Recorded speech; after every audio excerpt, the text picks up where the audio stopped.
Recording progress. Namaste. Welcome to another episode of Swar-Akshar on September 28th, 2025. Nita and I, Shailesh, have been organizing the events on Zoom once every month for over 6 years. Invited guests are from the field of literature, music, films, social activism, etc. And the episodes are also available on our YouTube channel. It is a sunny day here in Mississauga, suburb of Toronto. We call it GTA, Greater Toronto Area of Ontario, Canada. Our guest today is Professor Rupalee Burke, joining us from Ahmedabad. Professor Burke is head of the English department in Sajanan College since 1991. She uses her writing, copy editing, and translation skills for cultural activism. For more than 3 decades, she has been translating literature and nonfiction extensively across English, Gujarati, and occasionally Hindi. She began translating the songs and stories of Vankar, Kori, and Bhangi women of the Bahal region for the book on the cultural universe of these women, published by Samya.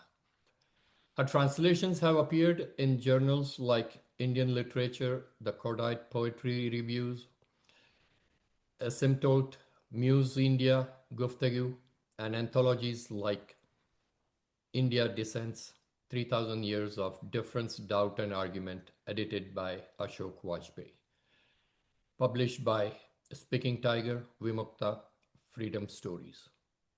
She has translated Girish Karnad's play Talidanda and the monologues into Gujarati, and the Gaza monologues into Gujarati. Her work has appeared in many renowned publications. She is honorary director of Harivallabh Bhayani Center, UK.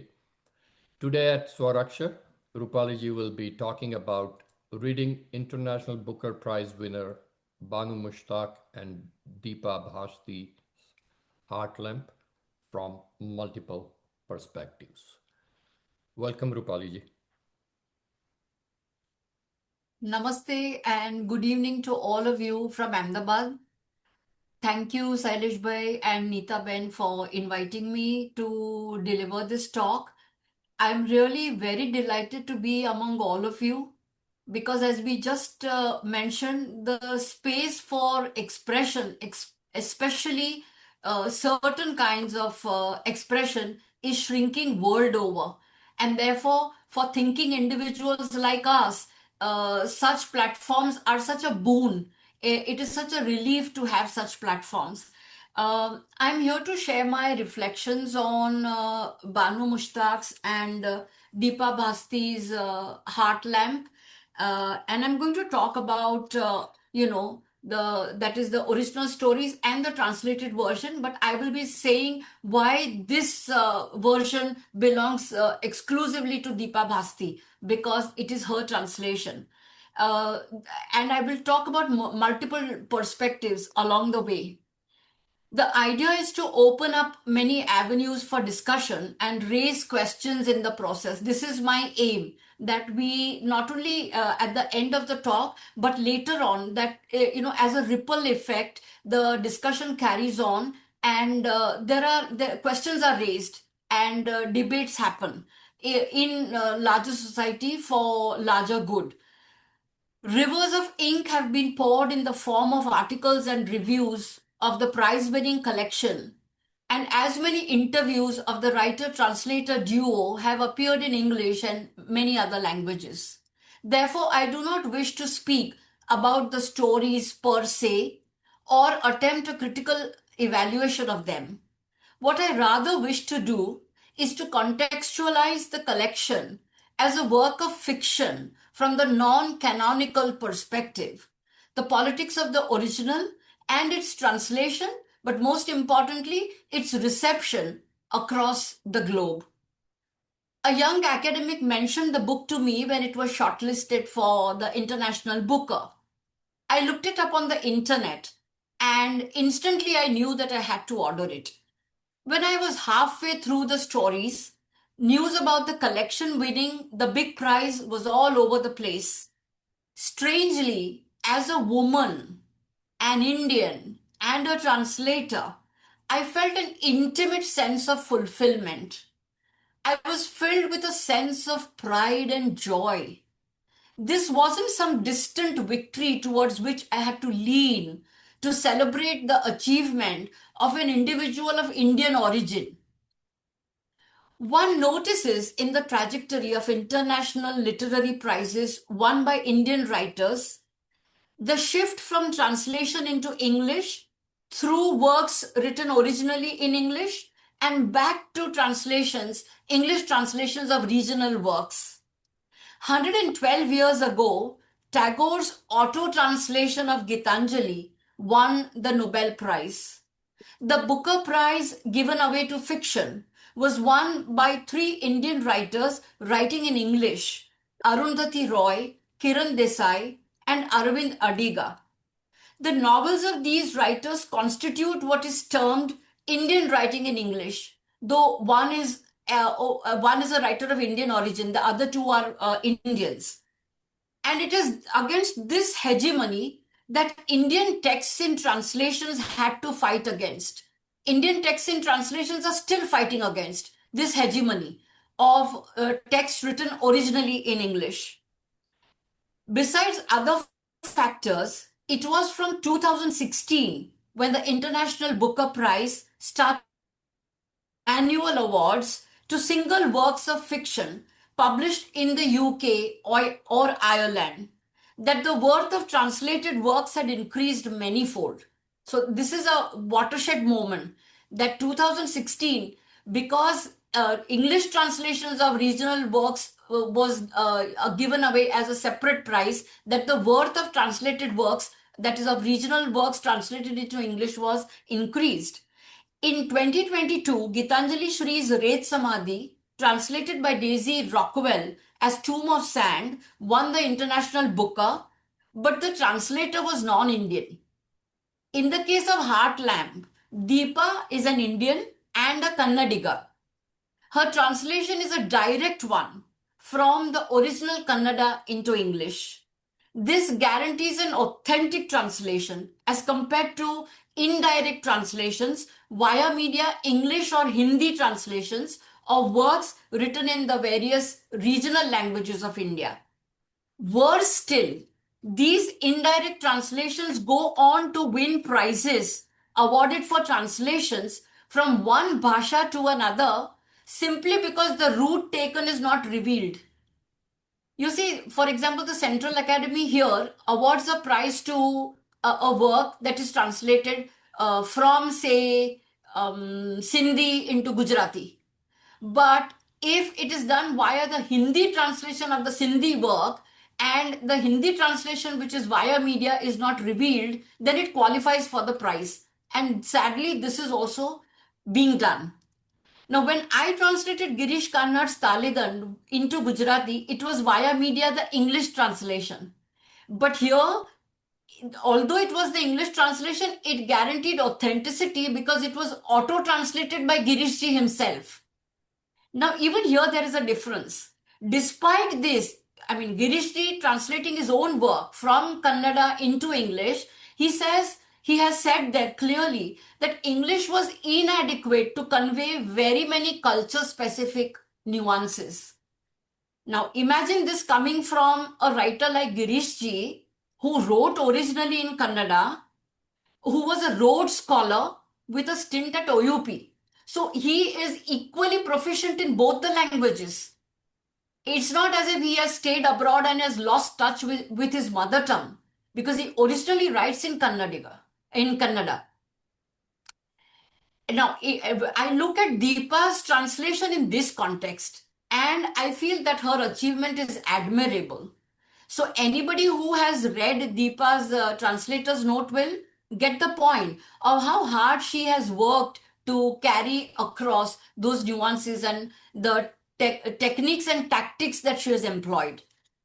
Now, coming to the significance of Heart Lamp, which Max Porter, Chair of Judges, International Booker Prize 2025 notes, and I quote, "It is a radical translation which ruffles language to create new textures in a plurality of Englishes. It challenges and expands our understanding of translation." Now I'm going into the layers. Deepa is a Kannadiga, but she's not a Muslim. So she's admitted in an interview for the Booker Prize website. I quote, and this is worth paying attention to. uh, she Deepa Banu uses say Prabhu be born once as a woman. She says Lord, but the original Prabhu is also retained. And Banu says that we talk about the Ganga Jamni Tehzeeb up north, but there is also the Ganga Jamni Tehzeeb down south, especially in Karnataka or all the other states, which is at threatened today. That is at the that is at the receiving end, that Ganga Jamni Tehzeeb. So she says for us idioms and using expressions, bringing in mythological figures and characters from the Ramayana and Mahabharata are very, very ordinary. And therefore, then when I talk about the other what shall I say, how things have unfolded for Banu, it really saddens our heart. Now, this is Deepa. She says, "I was very conscious of the fact that I knew very little about the community Banu places her stories in. Thus, during the period I was working on the first draft, I found myself immersed in the very addictive world of Pakistani television dramas, music by old favorites like Nusrat Fateh Ali Khan, Ali Sethi, Aruj Aftab, and others, and I even took classes to learn the Urdu script. I suppose these things somehow helped me get under the skin of the stories and the language she uses." Now, we all know, most of us would know, that Banu has chosen to write in Kannada. She doesn't write in Urdu, but Deepa undertakes classes in Urdu in order to understand, get a feel, get under the skin of that culture, which is an amazing thing for a translator to do. Now, what Deepa has said is enough to ruffle the feathers of forces like the ones who objected to Banu Mushtaq being invited by the government of Karnataka to inaugurate the Dasara festival. Deepa too was trolled for translating a Muslim woman writer's work. I actually told Deepa during that online meet that I was just telling Sailesh Bhai, Neeta Ben RP, and Vipul Bhai, that I said, in this sense, then, Deepa, you risk committing translation jihad, because that is that is the reason why she was trolled. Banu Mushtaq has confessed to constant pressure from her community leaders over the years to stop writing in Kannada and write in Urdu instead, so that non-Urdu and thereby non-Muslim readers do not have access to her stories, which are a critique of the community to which she and they belong. And finally, being threatened with a resolution denying her the right to be buried in their cemetery. So, when she was asked in an interview for Lallan Top that if this is the extent to which they have threatened you, what will you do? She says, "After I'm dead, how do I care what happens to me? It's only until I live. So, that is a matter after I'm not able to respond." Now, why is Banu being punished? Women from Dalit, Muslim, and other marginalized communities in India bear the burden of triple oppression. Firstly, as a Dalit or Muslim from the upper castes or the majority. Secondly, as a woman in general society. And thirdly, as women in their own patriarchal community. And this is exactly what we get in each of the 12 stories in Heart Lamp. This collection belongs to the strain of committed literature, Banu's short stories are ethno-fiction. And some stories are also auto-fiction, not all. It is pointless to look for art or aesthetics of mainstream literature or art for art's sake literature in realistic literature or what I call art for life's sake literature. The two are different from each other, as is art house cinema from commercial cinema. So you can't, there won't be one yardstick for art house. I mean, then what would you do to Shyam Benegal's films and say, oh my God, the characters are living in huts and they are wearing tattered clothes. But these are the films that go on to be nominated for the Oscars and win national awards. So you cannot apply the yardstick for mainstream literature or what is aesthetic literature to literature of this kind. This is a very important distinction for us to make. To label this collection as mere documentation is, in my opinion, a lack of awareness. To merely say a dastaveजीkaran છે, that is how you dismiss committed literature. And that is a grave offense. Just as in the case of Dalit literature, where Sharan Kumar Limbale came up with his book on Dalit aesthetics, since the aesthetics of mainstream literature cannot be applied to Dalit literature. You see, first of all, there is a refusal to acknowledge Dalit literature as Dalit literature. At least as far as Gujarat is concerned, I know. 20 years back, I gave 12 years of my life to Dalit literature. And the argument would be, how can there, what is Dalit literature? Literature is literature. But you can dismiss some literature as saying this is not literature because it is Dalit literature. And then, apply that yardstick and say, પણ આનાથી સાહિત્ય બનતું નથી, આમાં કલા તત્વ નથી. This is the common refrain that circulates. A reviewer in Gujarati, I'm talking about the Heartland, a reviewer in Gujarati has attributed the prize awarded to it to the delight of the Western world in the exposure of the ugly underbelly of a particular country. I mean, are these the lengths to which we can go? That other Western countries like to look at this ugly underbelly of this country, and as if it is a conspiracy between the writer to write in this manner and in collusion with Western countries which are got what they demanded, and therefore the writer is given the prize. Such accusations are common, be it the God of Small Things or White Tiger or Heartland or even the film Slumdog Millionaire. We may say this is one of the multiple perspectives from which Heartland is read and received, though we may not agree to it. So this is also one of the many perspectives that there can be.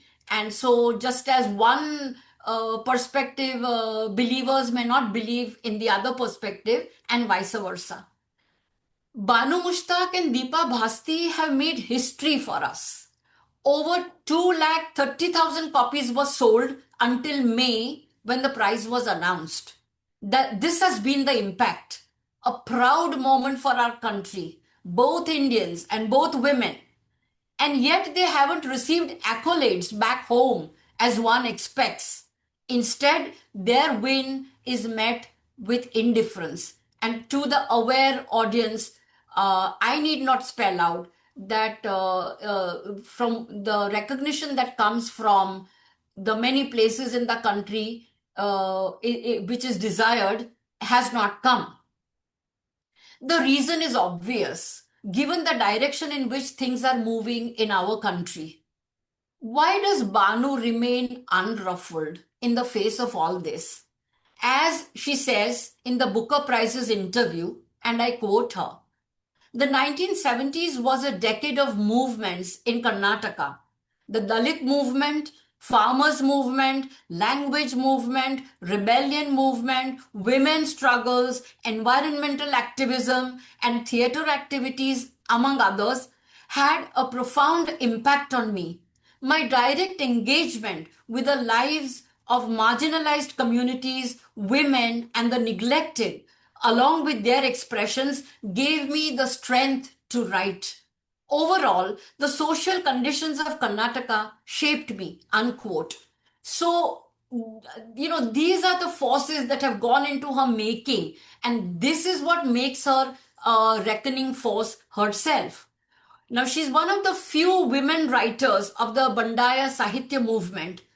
She's a writer within the progressive protest literary circles with years of political social engagement as lawyer and activist. She's a woman of substance. In the same interview, Banu says, I do not engage in extensive research. My heart itself is the field of study. Banu's stories emerge directly from what she sees around her, from the lives of women who come to seek her counsel as lawyer and activist, and most importantly, from her own life. These are no ordinary stories or stories with monotonously portrayed villainous husbands. As a couple of reviewers in Gujarati have noted, either they have no idea of what it means to be a woman, and they must read Banu's short story, Be a Woman Once, O Lord, or they are themselves too patriarchal to acknowledge the momentous win of the writer and translator, both women. Undoubtedly, these are stories written and translated with courage. The suffering and oppressed women characters in these stories face their traumas with courage. These are simple homemakers who are at the receiving end receiving end of powerful, ruthless forces in the form of husbands, community leaders, powerful brothers, and others. In the title story, there is a heart-shattering description of Mehroon. I'm reading just 2 paragraphs from there, especially for RP. She stared into the darkness and made sure. She thought of how she had nobody, how no one wanted her. She poured kerosene on herself. She was in the grip of a force beyond control. She looked around and no sounds reached her, and she could feel no touch. No memories were left. No relationships could pierce her. She was beyond her consciousness. But everything was happening inside the house, where the baby's shrieks of hunger had woken Salma. Salma is the older daughter. Had woken Salma with a start and made her rush, looking for her mother, before spotting the open door and running out into the yard. And even in that blurry darkness, seeing her mother's form and smelling the kerosene, Salma put the baby on the ground and cried, Ammi, Ammi, don't leave us and go. She held her mother's legs. And then there are still more very heart-wrenching descriptions as the story moves along. Unflinchingly, Banu has admitted in an interview that this is straight from her life. In this case, in her case, it wasn't her husband's oppression, but there was some problem in the family because her husband was supporting her against the family and against the community. And there came a point in her life where she attempted suicide, but then her husband came to her rescue. Banu chose to write about it. That is, write about her life experience and the life experiences of the countless women in that community. And Deepa chose to translate it. So there is a willingness on the part of both the writer and the translator. It is the courage of the sisterhood that has been recognized by the International Booker Prize Committee. Anybody who does not realize this is devoid of empathy. It has been observed by some critics that these stories are every woman's stories. But first and foremost, it needs to be remembered they are specifically about the Muslim community of Karnataka, especially the women folk. And therefore, we may say that Banu's short stories embody social history. It is a well-known fact that certain literature provides social history which even sociology fails to provide. One finds in great detail, very graphic details, almost each and every aspect of the social life of the Muslim community of Karnataka to which Banu belongs. I mean, there is also, she has dealt with the story about the red lungis, the circumcision of the boys in dark humor, but she has talked about an aspect for which the Muslim community is ridiculed and abused. So she has not backed away from talking even about that. The women in her short stories are defined by, and we can take one story after another story, are defined by resilience. I mean, you look at the first story, Shaista Mahal, no? The woman who has to bear one child after another, and after several births, her body gives way and she passes away. But she goes through that entire ordeal with resilience.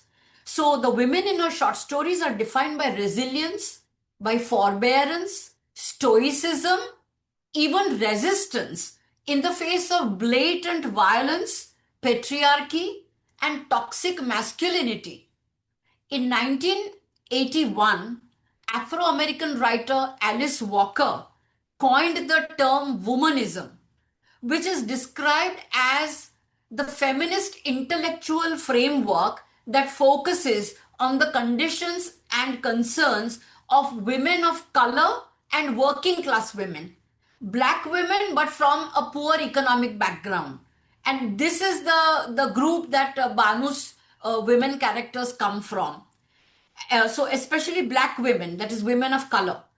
Now, woman is not feminist, but according to Alice Walker and this whole ism of womanism, womanists work to address injustices that have not generally been recognized by mainstream feminism and its association with white women. So, just as the yardstick of mainstream literature, Lalit Sahitya, cannot be applied here, and you can't go hunting for Kala Tattva. Similarly, feminism of white women or socio-economically privileged women from the upper caste communities or from the majority religion cannot be applied to Banu's stories. It is not and cannot be the same as upper caste Hindu women, for example. So there's black women, working class women, and white women. And here are from poor socio-economic background, Muslim women cannot be compared to. So, in a way, yes, all great literature has a universal value. And we may say that there are echoes, it applies to women all around the world. But if you look at it from a nuanced point of view, it would be unjust to just say that, to sort of jump over this specific context of the stories being about Muslim women and jumping straight to the fact that it applies to all women. A translator myself, I would like to talk a little about literary translation in general and the English translation of Banu's short stories. Heart Lamp, the English translation, belongs to its translator, period. This is Deepa's work. Deepa Bhasthi, as it is rightfully supposed to be. Actually, the translated work is the translator's creation, and therefore she has total claim over it. This is what the International Booker Prize validates by dividing the credit and the prize money in equal share to both the writer and translator. In this case, both are women, and their sisterhood is being celebrated. Now, the two questions that arise in this context: why does it take a woman translator to translate a woman's work, and in most cases also men's writings? How many male translators have translated women's works? These are questions that we need to look into. for where if you want to work on gender sensitivity and gender justice. Now we're talking about the International Booker Prize. The big win has created history of sorts. Now this prize helps to dislodge the notion commonly held by many that the translator is subservient to the writer.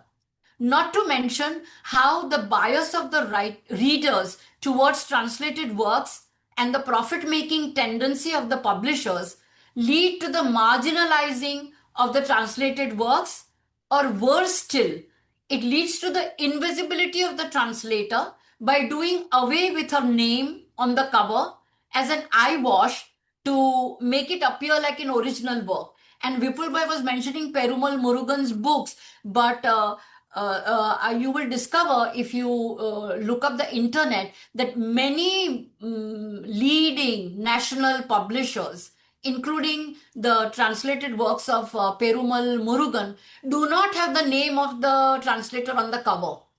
It will have the name on the inner title over here, but it will not have the name over here. And this is so there are two groups to blame. Is the readers also, because readers consider translations to be of secondary value. Who knows whether it is authentic, as if it is a matter of shame to read a translation. But they do not, I'm going to argue that further, they do not understand that, for example, I want to read Taledan, and that is, I can read it in English, but want somebody to read it in Gujarati. It has to be translated. We don't understand German or French or Spanish works, and we do read them. We do read Neruda because it has been translated. So when you read a translation of Neruda's poems, that doesn't make us poorer or inferior in any manner. One finds leading publishers in our country committing this crime even today. Whereas in fact, as senior Ahmedabad-based historian, late Dr. Mangubai Patel had once said to me, and this was a very ugly incident that happened, which I will not speak about, but where I was the translator, and this kind of politics happened, and he told me, after all, isn't it the translator who takes the writer by the finger and leads her into another language? આંગળી ઝાલીને અનુવાદક આંગળી ઝાલીને લેખકને બીજી ભાષામાં નથી લઈ જતા શું? He was very angry. He was a very short-tempered person. He was very vocal about very many things. And this is, he identified with my pain. And this is what he told me. Elsewhere in the world, translators have professional status and are par with the writer. The situation in our country, but more in the state from where I come, the translator, that is the literary translator, is not recognized. અનુવાદક એટલે તમારું કંકોત્રી પણ અનુવાદ કરી આપે અને તમારું કઈ હોય સોસાયટીની નોટિસ હોય એ પણ અનુવાદ, અને સાહિત્યિક અનુવાદ એવા તો કોઈ એમને ભાગ જ નથી. There's no discrimination between an ordinary translator and a literary translator. And so therefore the literary translation is an anuvadak, because there's no hierarchy there. Now, neither the government-owned nor non-governmental literary bodies have a sound policy concerning translation and translators in place. So it will be useful to quote the Quebec Declaration on Literary Translation and Translators of PEN International from their website at this juncture. And I have used this declaration to defend myself, as knights would do with their sword, to make my case as a translator in the face of injustice. If only these 6 points would be adopted and implemented by persons and organizations concerned with literature and translation, I think all grievances would be solved. The first is, literary translation is an art of passion, Neeta Ben. It is not a science, it's an art of passion, because it's a laborious job. You pay with your eyes and your back and your hand and your brain. Promoting values of openness, acting for peace and freedom, and against injustice, intolerance, and censorship. Translation invites a dialogue with the world. And this is what this book and many other books like this seek to do. The second is all cultures are not equal when it comes to translation. Some cultures translated by choice, like this one, others by obligation. Translation is a key to the protection of languages and cultures. So, this is another very important point. The third, respectful of authors and original texts. Translators are nevertheless creators in their own right. To say that translation is not a creative activity, લેખક એ સર્જન કરે છે ને અનુવાદ તો માત્ર પુનરાવર્તન કરે છે, એ તદ્દન ખોટી અને વખોડવા જેવી બાબત છે. They seek not only to reproduce a literary work, but to move the work forward, to expand its presence in the world. Translators are not simply messengers. Though they speak for others, their voices are also their own. And Deepa's translator's note does talk about it. Why she created a special kind of English and it has Deepa's mark on it. In particular, they act in favor of cultural diversity by remaining loyal to marginalized writers, literary styles, and social groups, which is what this book is about. It's about a marginalized writer, a literary style, and social group. The fourth is the rights of translators must be protected. Government, publishers, the media, employers, all must respect the status and needs of translators, give prominence to their names, and ensure equitable remuneration and respectful working conditions in all forms of print and digital media. The fifth, the physical safety and freedom of expression of translators must be guaranteed at all times. When I was discussing this with a senior professor of Gujarati some years back, she, was very perplexed and she asked me, how can translators' life be at risk? And it took me a while for that question to sink in because she was older in age and wiser in experience. But she could not join the dots as to why a translator's life could be at risk. The sixth and last one is, as creative writers with specific skills and knowledge, translators must be shown respect and consulted for all questions related to their work. Translations belong to those who create them.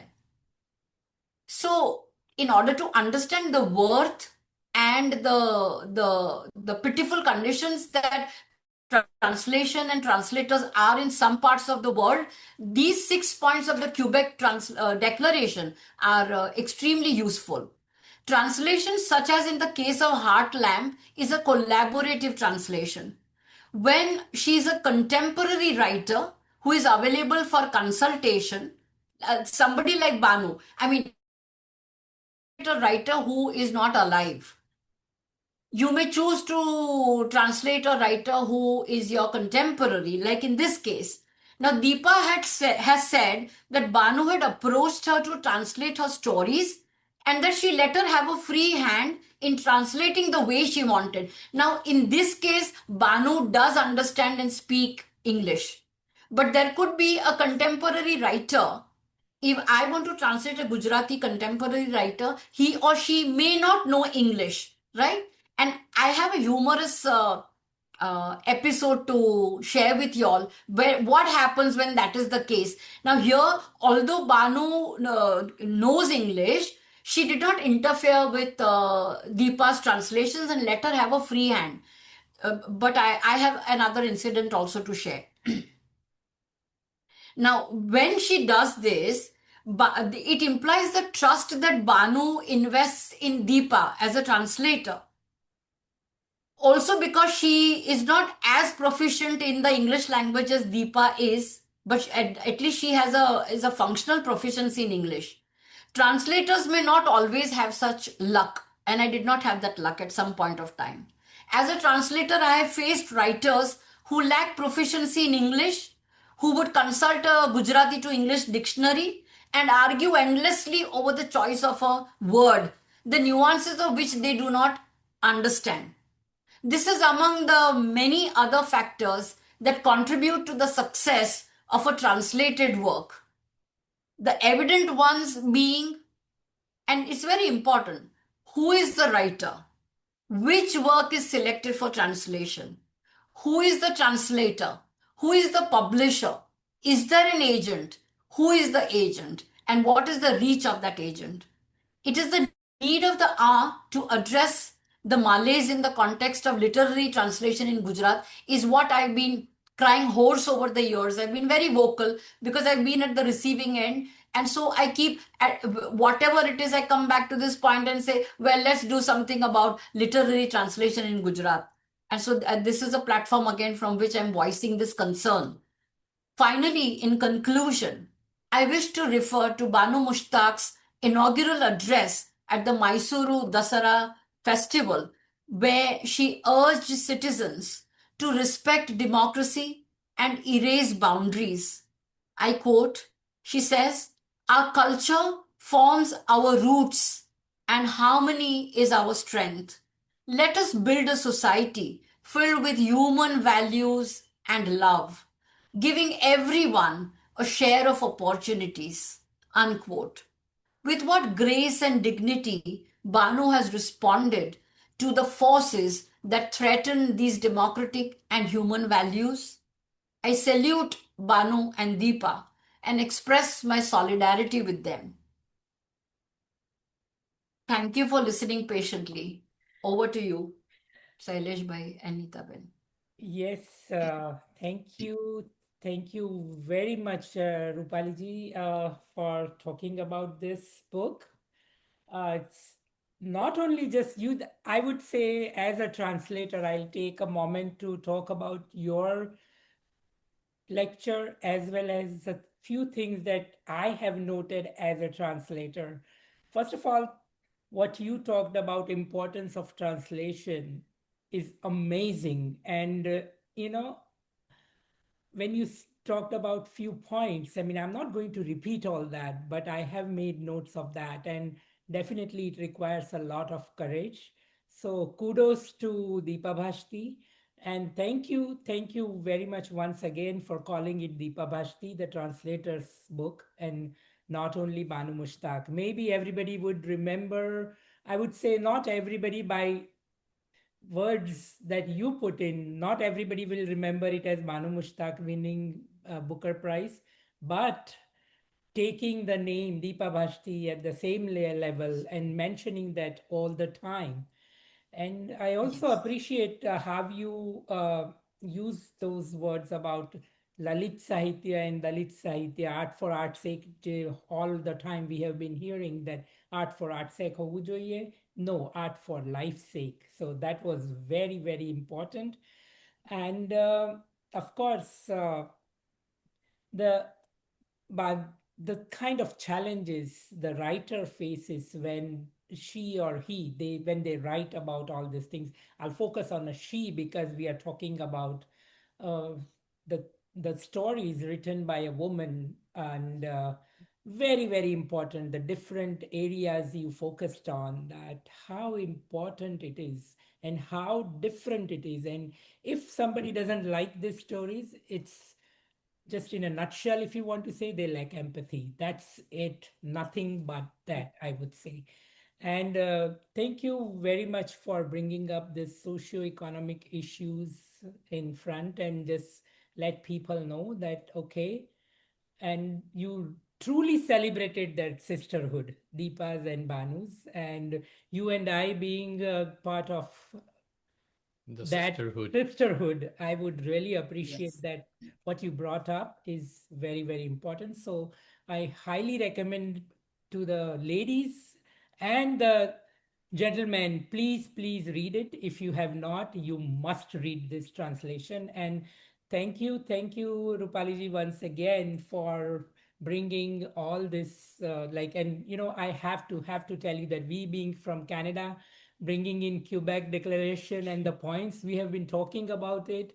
and bringing that. And I'm very, very proud to say that I am an Indian, yes, but I'm a proud, proud Canadian. And in Canada, we are respected so much because my profession is interpreter and translation, and we are respected so well. And financially, and we have such a great respect even when we walk in the courtrooms where the judges who are considered the highest authority, they respect us so much, and the kind of money the translators receive is great.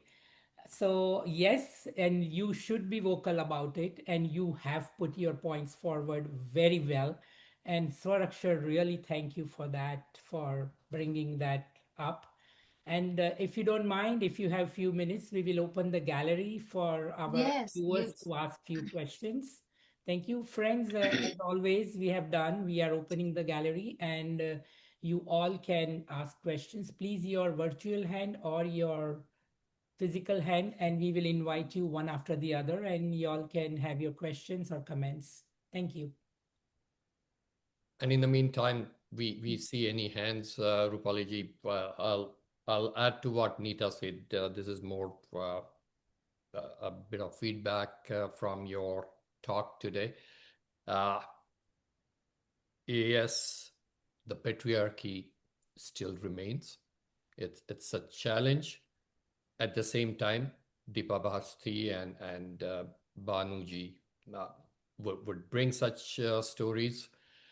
And as you noted, there are those critics. That there is one in Gujarati. He didn't even think of the points that you talked about.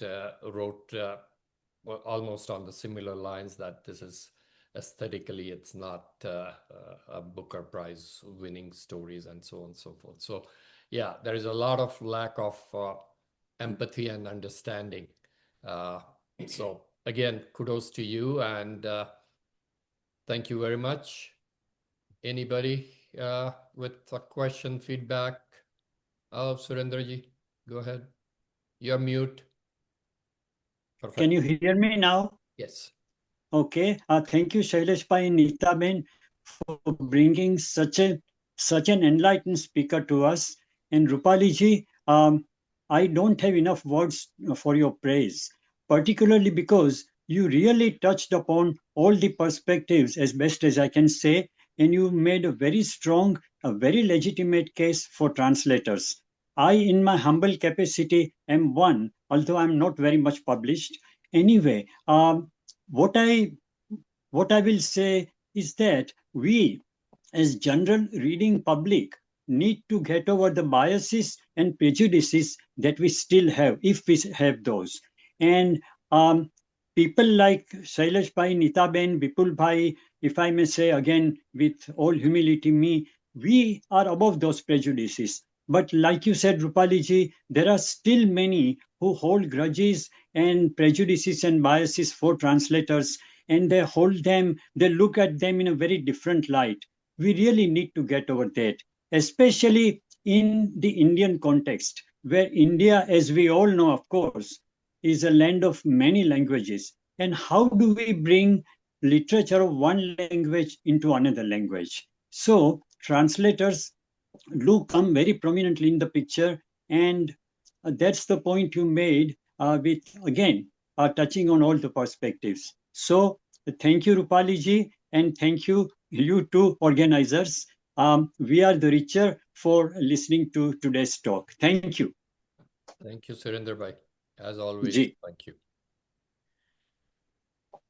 So by the time, if we see any other hands, Rupalee ji, I would There like is to a know. hand here, somebody iPhone.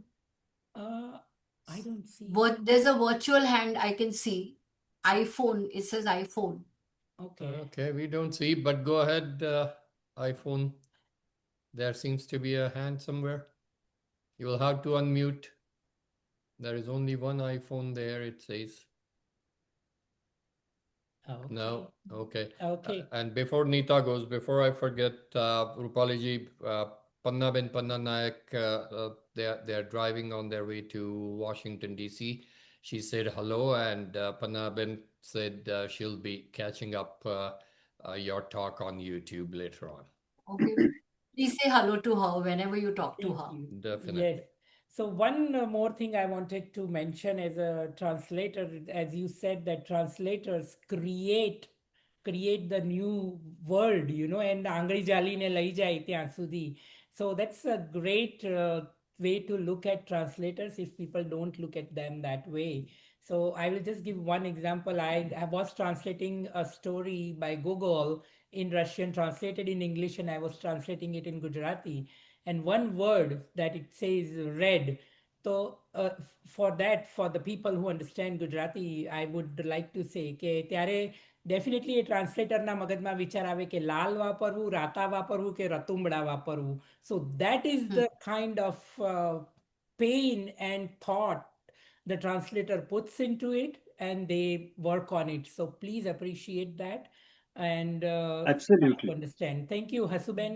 I see your hand up. Please go ahead. Unmute. Yep. Unmute yourself, please. Thank you. Thank you so much, Nita and Sailesh Bhai, for bringing Rupalee Ben. It was very enlightening. For a casual reader, like there was so much to learn about the importance of translator when reading translated versions. And I know, and Quebec Declaration, I'd never heard of it before, but it was very, good to learn about that. I haven't read The Heart Lamp yet. I haven't got hands on it yet. I just read brief versions on Google of a couple of stories. And yeah, I can see it seems to be very worth reading and enlightening, as I said. Thank you so much. So you know where to go and find the copy. Probably within next 3 days it will be available. Okay. My name there first, if nobody's claimed it. Yes. Thank yes. you. Always. Thank you. The Quebec Declaration is available on the PEN International website, peninternational.org. Yes. Yes. Yep. Yeah. Thank you. So if we don't have any further questions, feedback Rupalee ji, would you like to say anything or on closing? Well, I was looking for RP if he could say something, because the when he was responding very positively when I read out those paragraphs Right. from. Yeah. But RP, But it doesn't seem I to think be there. he jumped out on that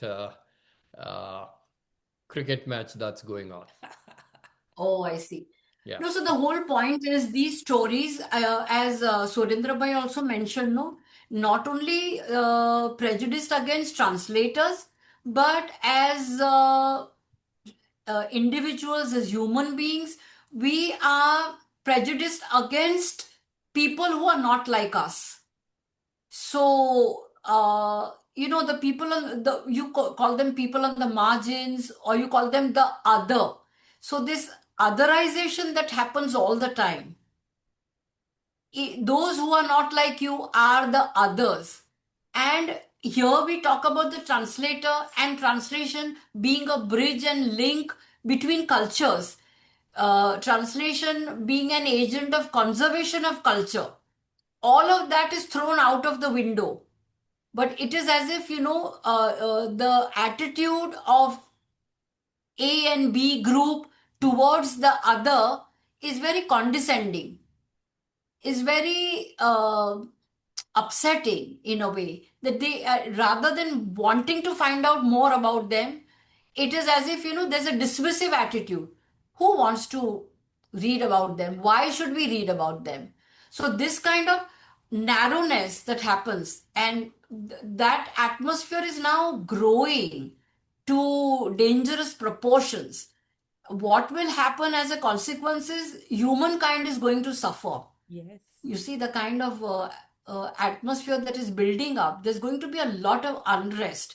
As it is, we are faced with forces beyond our control, like climate change and other things.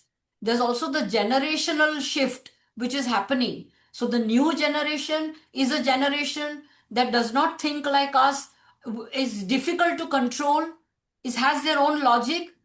And there is AI which is going to really beat the life out of us in the years to come.